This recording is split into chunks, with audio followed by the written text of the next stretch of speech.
Hi everyone. Hello all second graders. Earlier we read the story of Dig, Wait, Listen.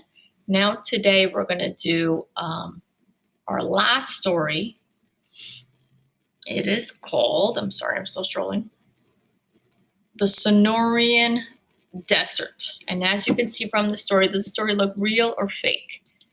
It looks real, right? It's a real story. What we call real stories, we call them non-fiction. Yes, this is a non-fiction story. This is a real desert. The Sonoran Desert is a real desert. So, we also call it an expository non-fiction. Now, why would an author write this? The author would write this to inform. We're learning information by reading the story, okay?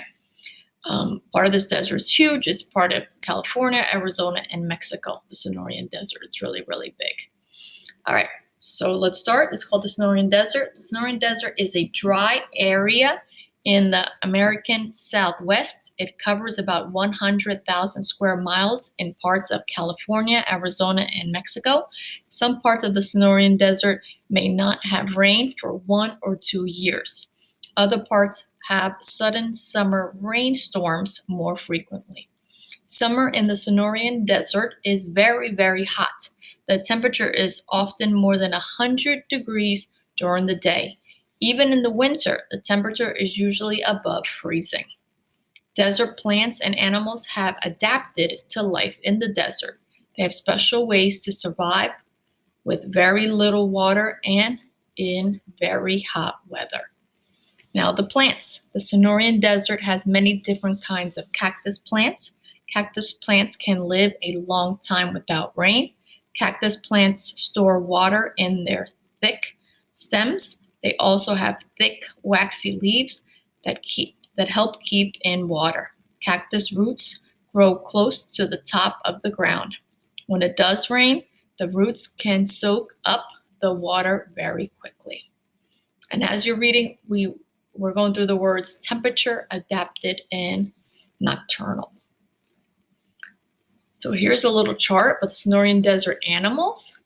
There is a black-chinned hummingbird. What type of animal it is? A bird. And what does it eat? Flowers, nectar, and nuts. We have a coyote, which is a type of mammal. It's a small animal. It eats small animals, insects, and plants. We have a ground snake. It is a reptile and it eats insects. We have a horned toad. It's a reptile and eats plants and insects. We have a roadrunner, is a bird, and it eats insects, lizards, snakes. A Sonoran desert toad is an amphibian, and it eats insects and mice. So let's talk about the animals. Animals, like desert plants, desert animals can live without much rain. Most desert animals do not have to drink water. They get the water they need from their food. Many desert animals are nocturnal. This means they come out to find food only at night when it is cool. During the hot days, these animals hide in the shade or underground. Staying cool helps keep animals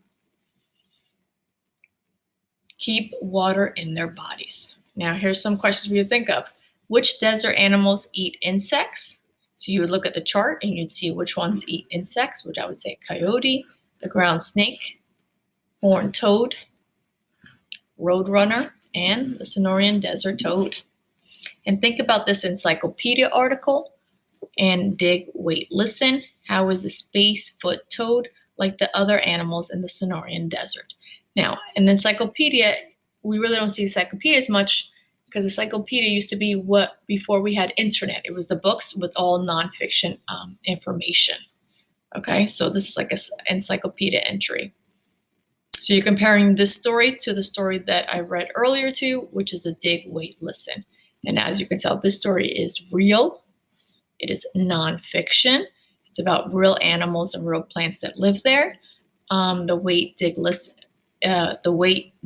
listen is about a space-foot toad that does live in the Sonoran Desert, but it's a fiction story that can most likely happen.